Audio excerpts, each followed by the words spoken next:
So we just felt that we should come and give you an update on what is really happening today.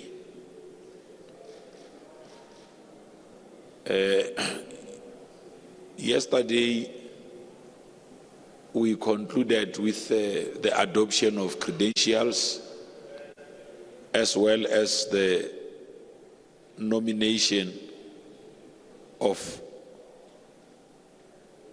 officials. So the Electoral Commission, working together with the Electoral Committee of the African National Congress, read out the names of those that qualified to stand as national officials of the ANC. Before they could undertake that, a presentation on constitutional amendments was done. A new position of the Deputy Secretary General was added to now be referred to as the second DSG.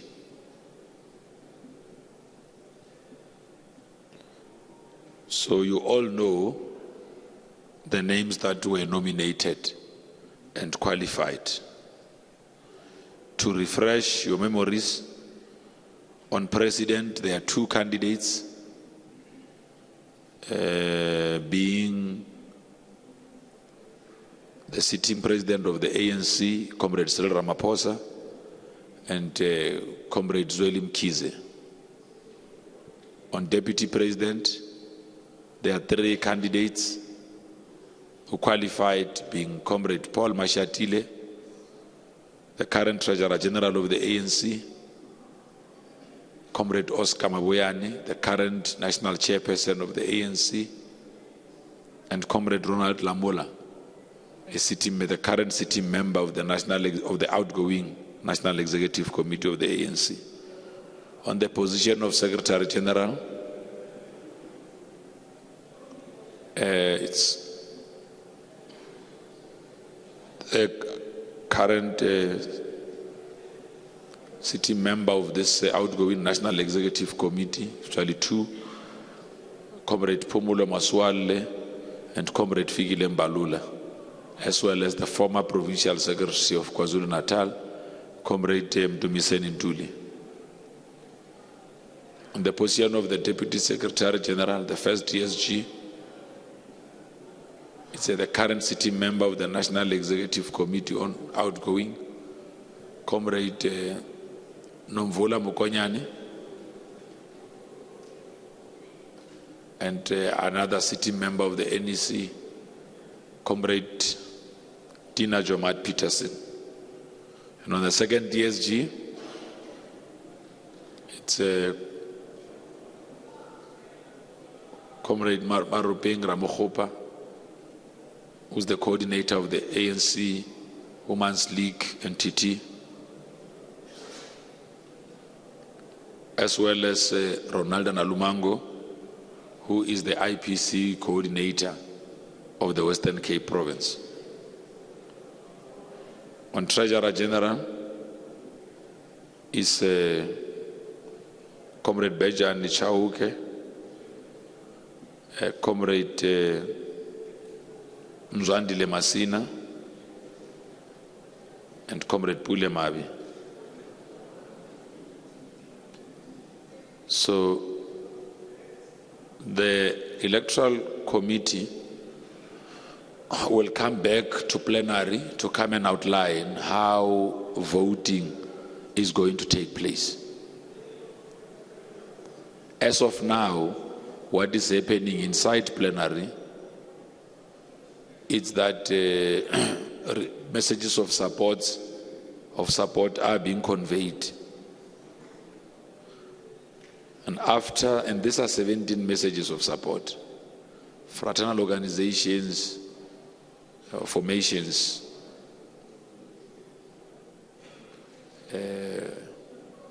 here in the country and in the diaspora, and former liberation movements that we have shared trenches with, that have been invited. So it has become tradition and practice over the years that they will come and deliver these messages of support. After all these messages of support are delivered, we'll discuss reports that have been tabled. At the conclusion and adoption of these reports, the Elections Committee, together with the Elections Commission, will come and outline how elections will unfold. Delegates will then break for lunch. When they come back, they will move into different commissions.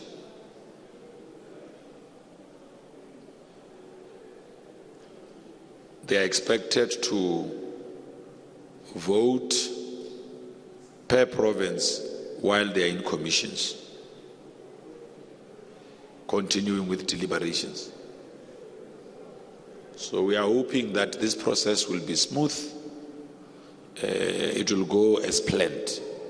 You would have seen, as soon as credentials were adopted, we began seeing a faster pace of doing things. Because once we are done with the registration of your own delegates and accrediting them accordingly, then the program begins to begin to see faster movement.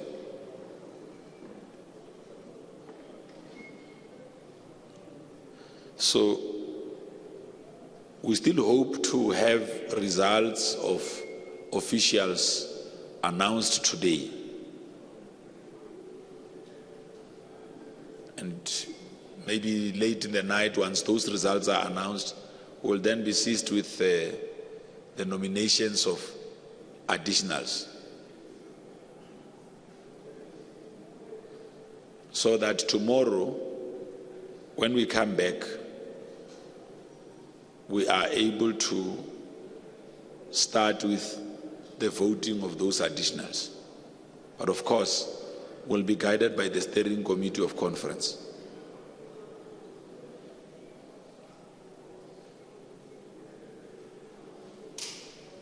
So where we are now, we're trying to make sure that we cover as much ground as possible, especially on the things that we were really beginning to lag behind. And once more, we must thank our delegates. They participated in all these processes that have already been undertaken. Yourselves, members of the media, were invited to the open session when Comrade Khalima and his team were presenting the electoral guidelines, as well as putting the names of those individual cadres who have qualified initially in the top 6 to be in the top 6 positions.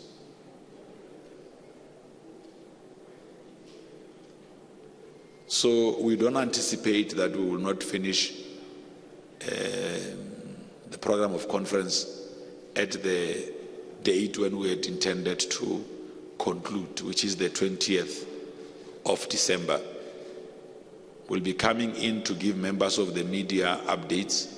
What we'll also be doing is that post this, once we go into commissions, when they are done, when presenters to commissions are done with the presentations, we'll be bringing in those different presenters like we did with the National Policy Conference here to come and interact with yourselves on some of the key areas that came out of those policy discussions.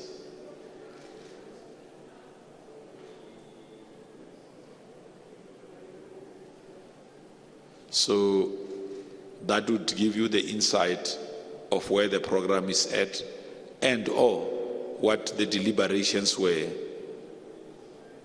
all about, and also allow you the space and an opportunity to ask them questions. Like we said, I've discussed with our head of elections, Comrade Mbalola, because he had done a presentation on elections, that there might be a need that they too, especially on those presentations that were done and presented at plenary, that they also come and interact with yourselves on those. We've discussed with the media relations team that aspects of our organizational report that were taken into plenary also be shared with yourselves, so that you at least have got a fair appreciation of our own analysis of the state of organization. So that will be done. If you have access to our digital ANC Today publication, you will also notice there on ANC Today that we have done some work on the organizational report. So you can always also refer to ANC Today as an important resource around this organizational report that was delivered. So we'd like to pause there for now and pick up questions if there are any from members of the media. Can come through. All those who have questions, they can. You can raise your hands, all those who have questions, and then immediately he's done asking his, then you can come through. Yes, sir, thank you. My question regards the counting process. Could you explain it to us, please? Will it be partially manual, partially electronic, or any which way? And how would the candidates be represented at the counting process to stop any claims that it wasn't free and fair? Just the question. Repeat the question again. I want to try and record it. So that you're more than welcome to. My question is on the counting process. How will the votes be counted? Will they be tallied electronically, manually, or will there be a hybrid situation? And how will the candidates, agents, or any representative of any candidates be represented so that there are no claims that it wasn't free and fair? Okay, we recognize that these are not general elections. They are elections, they are internal elections of the ANC. They are part of our own internal democracy. So maybe let me make my point, simplify my point. Those who are standing to be elected in the ANC don't have independent observers themselves. Because it's an internal process of the African National Congress. Imagine with additionals, you have got about, your ballot paper has got about 240 comrades who are standing. If each one of them had an observer, it means you are going to have 240 observers. So the internal election process of the ANC as part of our own internal democracy is different to what happens in your national or general elections or local government elections. On the observer part, which is what you are asking about. Partially, sir. Yes.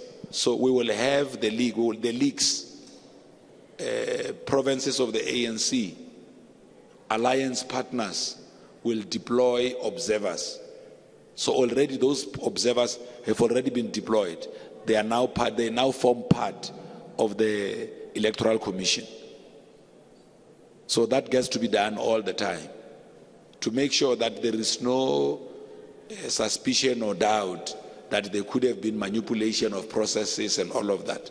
We ensure that we always have a team of independent observers that is part of this exercise. We make sure that organizational structures are represented in that exercise as well.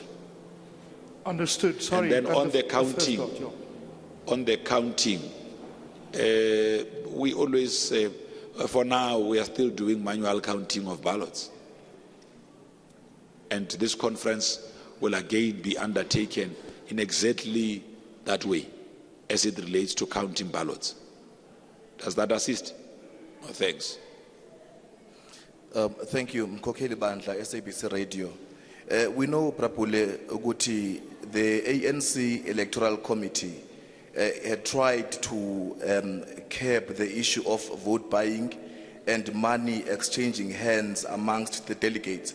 But in this conference already, there are reports that money, or there were attempts to buy delegates from both factions, that of Zweli Mkhize and Ramaphosa. Those reports arrived. That happened last night and has been confirmed by a few delegates. I want to get the position of the ANC and also to check if the ANC would be able to ever cleanse itself from this destructive practice. Thank you. No, thanks for that question.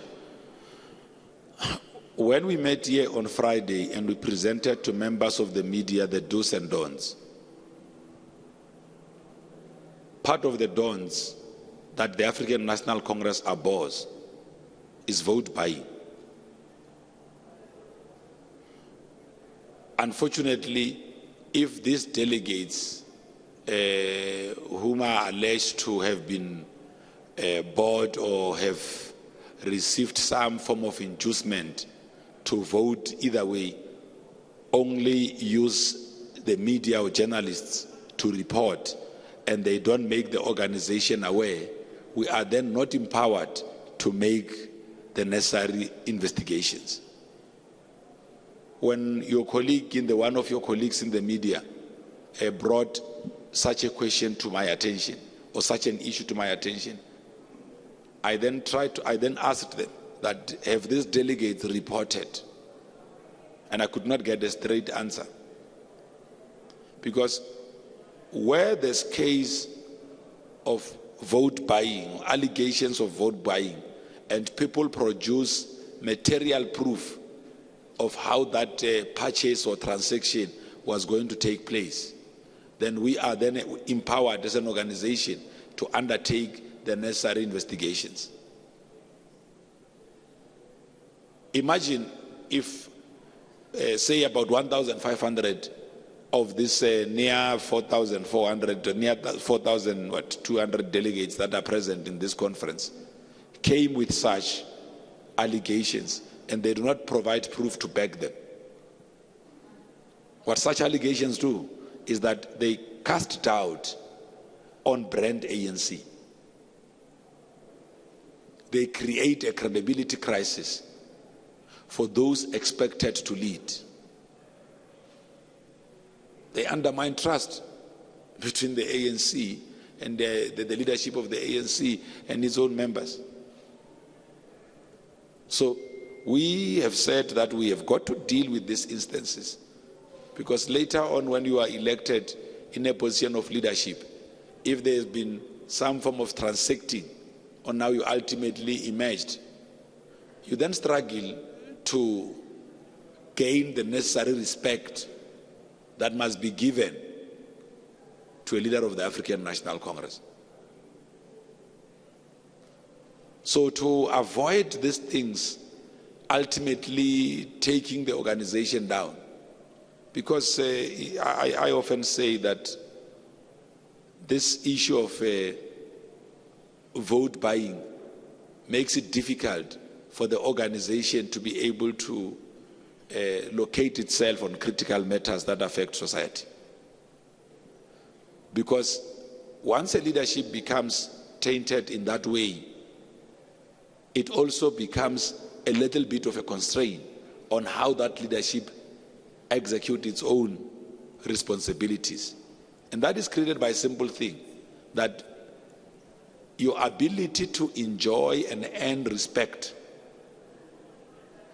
of your own members again gets to be in question. You'd imagine this, these people know that Ahman Upule uke wasinengisa man kuthi afike la khona. How are you going to be respected by those people? Because we often say the leadership of the ANC must be beyond reproach. When you stand there and make articulations or pronouncement on any other matter, the people you are relaying that to have got to trust you, have got to know that this is a credible leader. They've got to say we can rely on this wisdom. So, and we must thank the members of the media to bring this to our attention. We'll also just say on the side, not here, we get to be empowered with some form of evidence so that we follow it through with the steering committee of the African National Congress, so that those who are involved in such acts can be acted upon.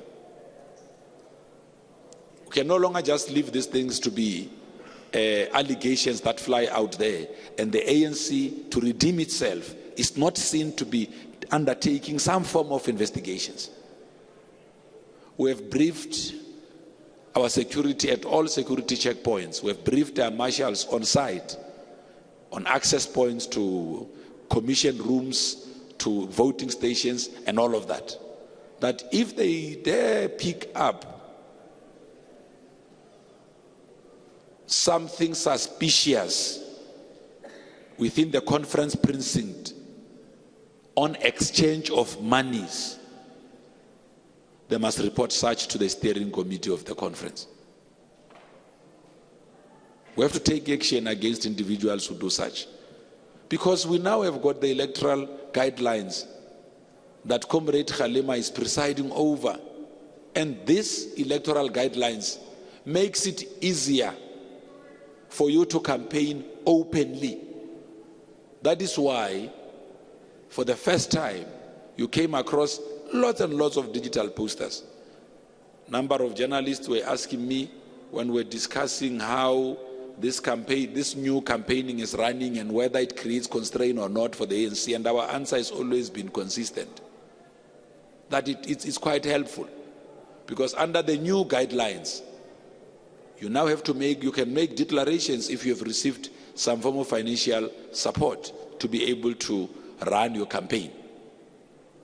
You can do those declarations, because society will appreciate that the ANC's desire to build an ethical developmental state, to have a meritocratic leadership, to make sure that the leadership that you have is also based on merit, is also advanced through what this organization is doing. They are doing things on merit themselves. This leadership is showing that they are ethical in their own undertakings. They are able to make the relevant declarations where they've received support towards their own campaigns. And the electoral guidelines go further to even outline what kind of support is permitted. Support with monies, helping a branch or branches that have declared their support with monies for airtime, for data, because these days they would run a branch. In my branch where I come from, they've got a branch WhatsApp group. Now because WhatsApp has even developed, they've now gotten into something called a WhatsApp community, where they can bring in different members. So you can imagine, I've seen many others would have used such methods as part of their own campaigning. It would be transport to get members of a branch into the BGM. It could be resources towards payment of a venue, or buying a snack, catering during that branch general meeting, or when the campaign team is meeting, a list of members of the campaign team and the work that they are expected to do or they are doing. Monies for fuel, for mobility, and all of that. So those things are clearly defined on what resources of campaigns can be used towards. So I'm just saying, if as part of promoting, progressive citizenry, we could be favored with the information ourselves and be allowed to use our own mechanisms to conduct investigations And because some of these issues are matters of public interest, we can also, whoever will be in the leadership can always come and clarify those out in the public. Good afternoon. I'm Khalang Bata from Bloomberg News. I just wanted to get some clarity on the number of voting delegates because the credentials report stated 4,426. But I think during the nominations process yesterday, someone from the Electoral Commission may have mentioned 4,436. So if you can just get some clarity on the number of voting delegates. Well, I'll get the full number for you and clarify. I don't want to put a number here and I'm also not giving an accurate one. Numbers are important in a conference. So we just have to, we are within the precinct, we can always make sure that the team, once it has clarified that, once it has managed to get the right and accurate information, we then share it with you. Hi, Mr. Mabe. It's Dennis Dalper from Netwerk 24. I just want to confirm with you the time that delegates will start voting. And then also, is it a guarantee that we would get the result tonight? And then also, if we get the result tonight, we are already 24 hours behind schedule. What is the plan to end the conference in time? Thank you. Well, we will be able to give that kind of an update once voting begins.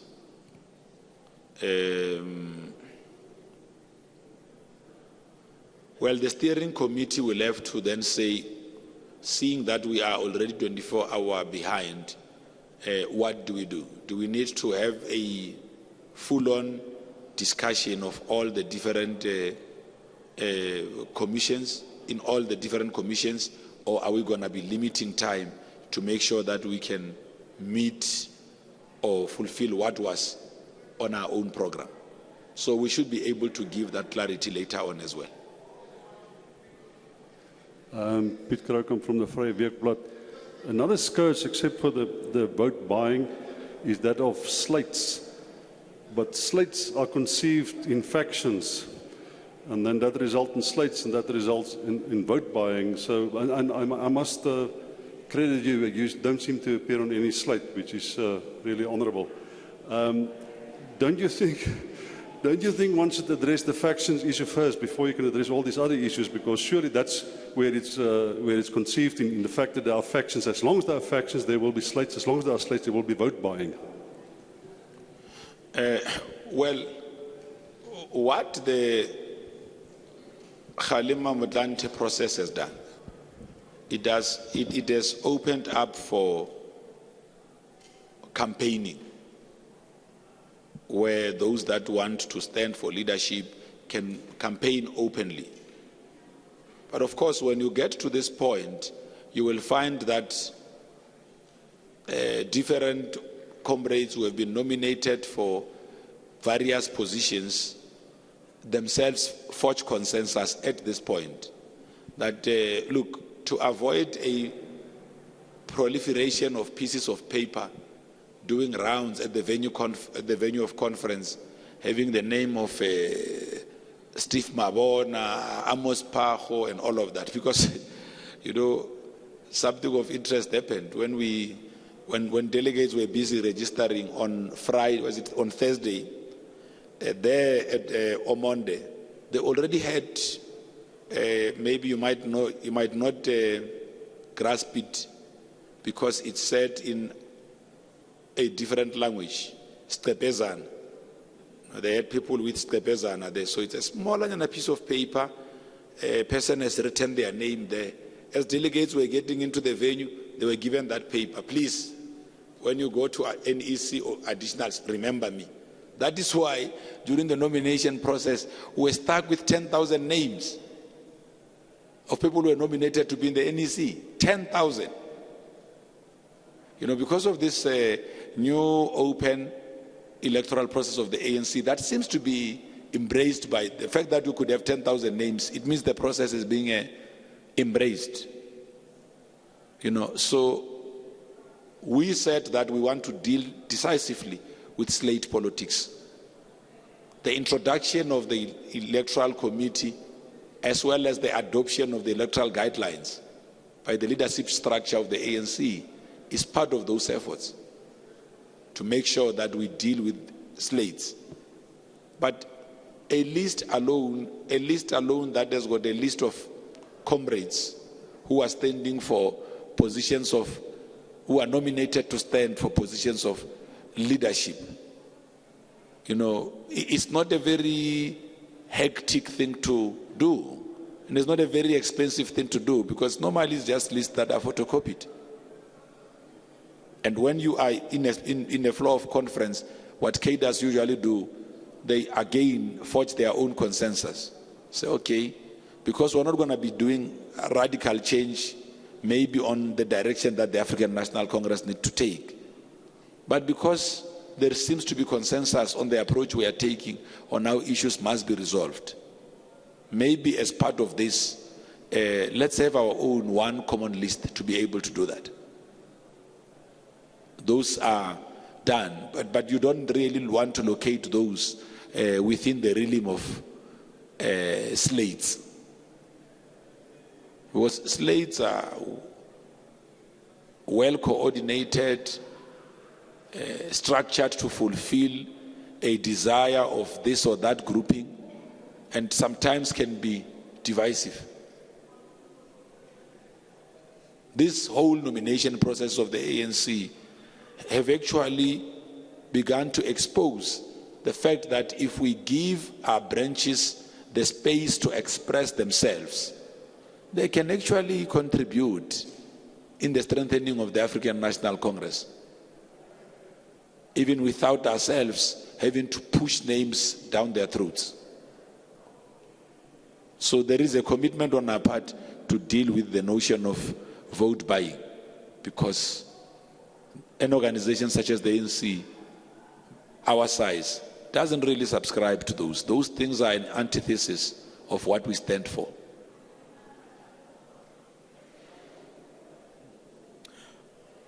Velani Lutiti from Pule Mabe. You'll come in afterwards. I just want to get an update. You promised yesterday that you will check for us if can we interact with the delegates, and also is the top six still, the outgoing top six still going to come and interact with the media? Okay, can you? Hi, good afternoon, Pule. It's Ranesh Dharaj from the SABC. I'm kind of glad you mentioned the Electoral Committee guidelines, because just on that, the initial plan from the Electoral Committee was to stagger the voting at conference. So what we were supposed to have was the President, the SG, the Chairperson, and the TG's positions to be voted on first, and then the obviously now it's 2 DSG posts and the Deputy President. So when did the plan change? Because the ultimate aim and objective was to do away with slates, as you mentioned earlier, and a winner-takes-all approach. So when did the plan change? Was it because of the time and the schedule that conference was running behind? Thanks. Okay. Oh, hi, Pule. Moloko Mloto from ENCA. I have two-pronged question. The first one is, how's your campaign as the candidate for the TG position going? Are you getting promises from some delegates from other provinces perhaps?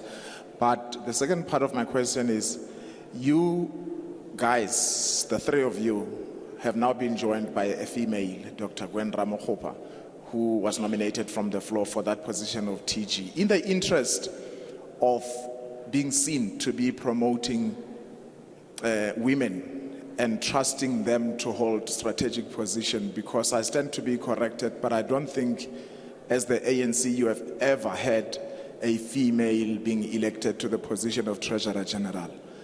Why can't you, the three of you as males, agree that you are withdrawing your candidacy and you allow her to be elected uncontested?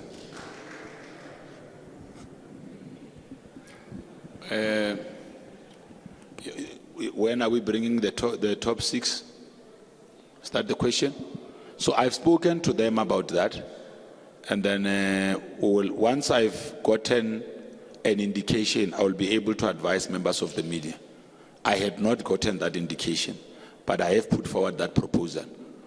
We would like to do that ourselves because it's just good for the media village itself and for yourselves, but also for them to also be able to advance what would have been what they perceive to have been their legacy as the top leadership of the ANC. So we'll raise that. Actually, the resolution itself on staggering the voting, we have clarified this question. We have to clarify. We can do so again. The resolution itself was talking about staggering of all the top 6 positions, all the 6 positions. So it means you're going to have 6 ballots. Now, you can see the other point, that the time factor. When provincial secretaries put this forward, the time factor was also at play. So it was really that. But because of the way the nomination processes went, it was a tedious process. Tedious. You have seen it. There was even a attempt, others have even taken this to court. Of course, the court dismissed their case, but it was tedious. So it must tell you a story that if we don't make our processes so solid, people can go to court and win against you. What would you do? It will undermine the whole processes. So the fact that you could even have people going to court like that, it means that there is something that we did right with these processes. Allowing and courts dismissed those, allowing our branches to be at the center of these nominations. Moloko, just to clarify, here I speak in my capacity as outgoing spokesperson. It would be unfair of me, while addressing the media, to talk about an internal democratic process of the ANC that has also produced my name as a candidate, because I did not influence my candidature in any way. Unfortunately, I can't resign from myself. I can't say because I have been nominated, whose nomination I've accepted, I can no longer be able to talk to the media. For your own benefit, and for the benefit of many, because there was I also had some clapping of hands. Let me accompany that clapping of hands as it relates to the empowerment of women. That Rule 6 of the ANC Constitution stresses the point that in the overall structure of the National Executive Committee, you must have 50-50 representation. So maybe it was at this point that we're supposed to have those hands. Because the structure of the NEC of the ANC, when you look at it overall, 50% of those represented must be women. So that is already in the Constitution. The electoral guidelines that we have adopted also talks about biasness towards a generation. Now, a generation in the ANC is not located according to gender. No. It could be generation of youth, those that came from the youth movement and all of that. So as we raise the question you are raising, also talk about the importance of intergenerational leadership in the African National Congress. You have to look at the profile of our country and then say, does the leadership of the ANC today reflect the profile of the country? You have already been taken to 2 sessions, 2 open sessions. First, when the president was delivering his political report, and secondly, during the nominations of officials. You yourselves have had sight of the profile of the delegates that are in this conference. So where there are issues that relate to our candidature, individual cadres, because I'm not the spokesperson of people who are standing. If you say, why can't the three of you? So you are making an assumption that I speak for Bejani, I speak for Mzwandile, I speak for the ANC, I speak for this big organization. I don't speak for candidates. So they can speak for themselves. But also, I can't use a platform of the ANC where I've invited the media in my capacity as outgoing national spokesperson, come in and start talking about my campaign. If members of the media want to talk to us about such, you can just grab us on the side, but not on this platform. We've got to respect this platform, the decorum of how we interact with the media ourselves, so that my own comrades, imagine there are others who are standing for the position we are mentioning.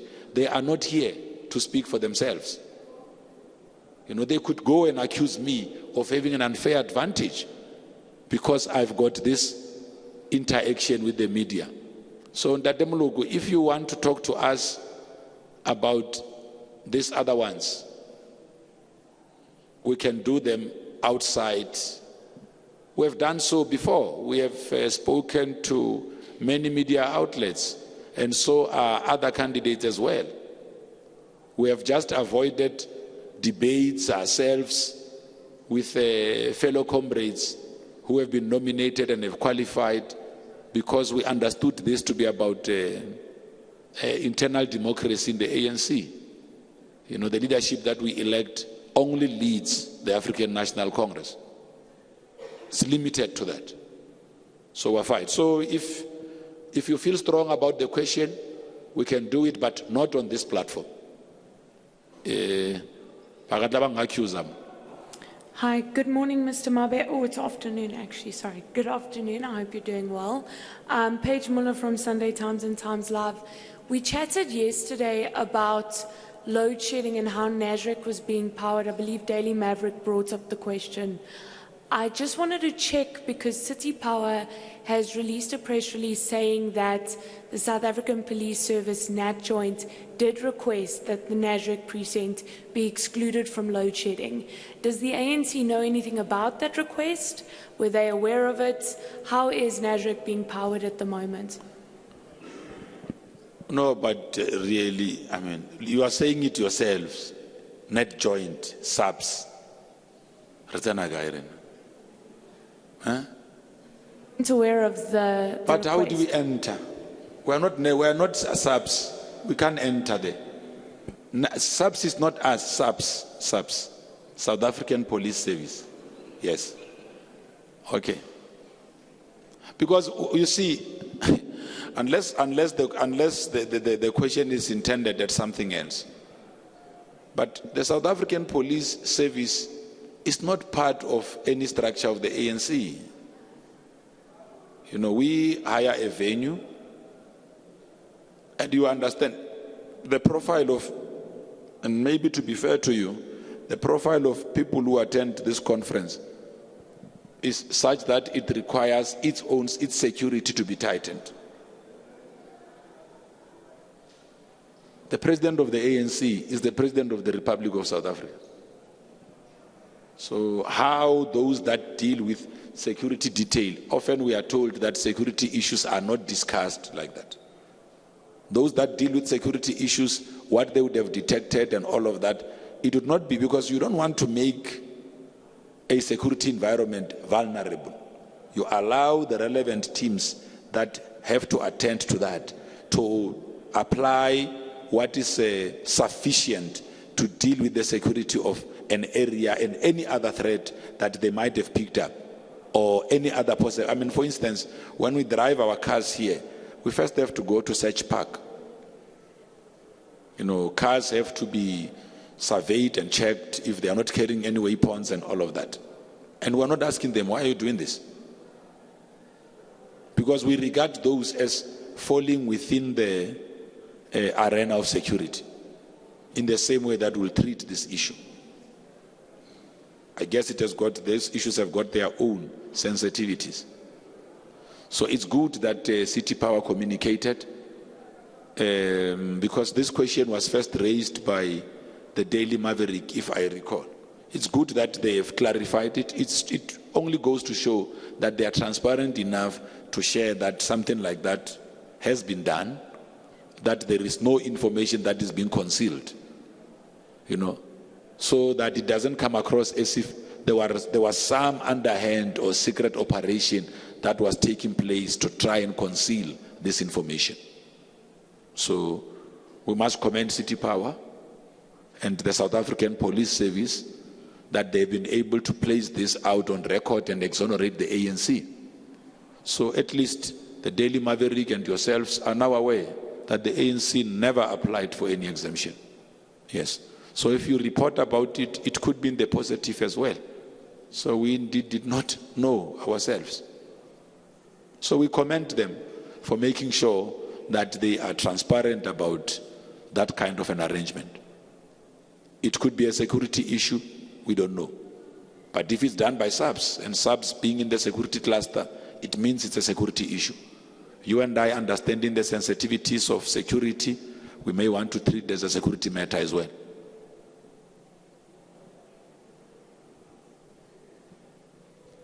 Can we just move towards closure? Because this ends, because we did ask that colleagues from the media must raise their hands. We take questions at once. Yeah? Mr. Mabe, I don't know if you've clarified on this before, but what is the difference between the second Deputy Secretary General position and the first one? Well, we have had intense deliberations in the organization when we ultimately considered the introduction of the position of the second Deputy Secretary General, including consideration that the position of Treasurer General shouldn't be full-time. So we said that what we need to consolidate or build on in the ANC is to make sure that you build in a strong secretariat to do organizing work, to do campaigning work, to do monitoring work as well. And what do you monitor here? You don't just have to monitor the work of branches, whether they've got programs. You also have to monitor the work of your deployees in government. You monitor, you do sort of, and we started doing it now. We introduced something called an elections barometer. And what that barometer does, it allows us to zoom into all topical issues that affect the ANC and how the ANC is being perceived out there. And on a daily basis, from the SGO side, would get that barometer. And we'll see, okay, this were by-elections, this is how the ANC fared. There was a protest here. This protest was caused by this business forum in this specific township. And this is how issues were attended to there, So now, but now you need a focused attention on that kind of a thing. So it will fall under the SGO to do that work. International relations, numerous others.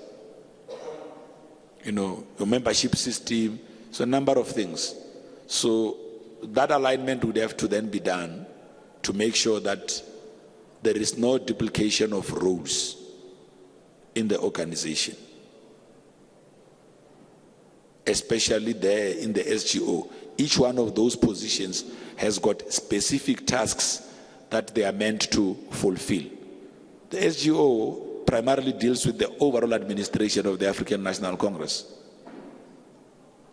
Well, I'm still in the employ of the ANC. I'm sure that when I finish in my role as spokesperson, I will still have 3 months to dust my table and all of that. And, while the new spokesperson gets into their role. My letter of appointment in the ANC, because I'm an employee of the ANC, I get my pay slip there at work. My letter of appointment is signed by the Secretary General. Matters of employee relations fall within the SGO. So there's quite a lot of things. HR, DC, coordination of the work of subcommittees sit within or reside within the SGO. So you have to strengthen the SGO to empower it to be able to do that work. Convening of NEC meetings, convening of NWC meetings, communications, both internal and external, done through them. For instance, the national spokesperson position reports directly to the Secretary General's office in between NWC and NEC meetings. The national spokesperson of the ANC, as a reportee to, as someone who reports to the SGO, also sits in the National Working Committee of the ANC to assist the SGO with those communications efforts. So you could just imagine the amount of work that the SGO is expected to do and conduct. So I'm sure the incoming leadership, whoever will be there, I don't know. Democracy will decide. The incoming leadership will be able to then communicate on some of this, because society, members of the media do deserve to be clarified fully on what is the difference, what are the extra tasks that will be done by the second DSG different to those that will be done by the DSG. So that will be done. Part of the issue, part of the motivation of why we have that position are the issues that I've just raised now. I'm sure you're out. Good morning, well, good afternoon. You see what you did with the morning?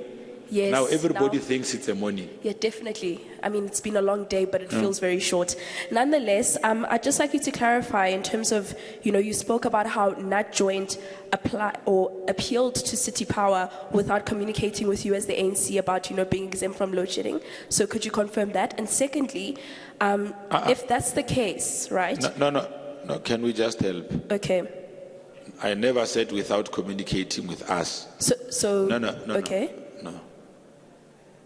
If as national spokesperson of the ANC, I'm not aware of something, it doesn't mean they did not communicate with the ANC. Okay. I'm just saying, the ANC is a very big organization. Big. Since 1912, big, more than 100 years old.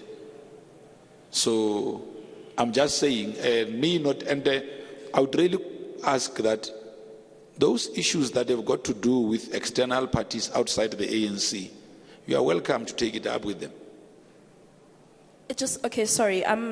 I think it just becomes quite tricky in terms of, if you're saying that we must appeal to external factors when you indeed are the spokesperson, we expect to get answers from you, especially on matters like this, because then my next question would have been, as the ANC, if indeed you were aware, do you not have some sort of ethical obligation to investigate how such arrangement was made?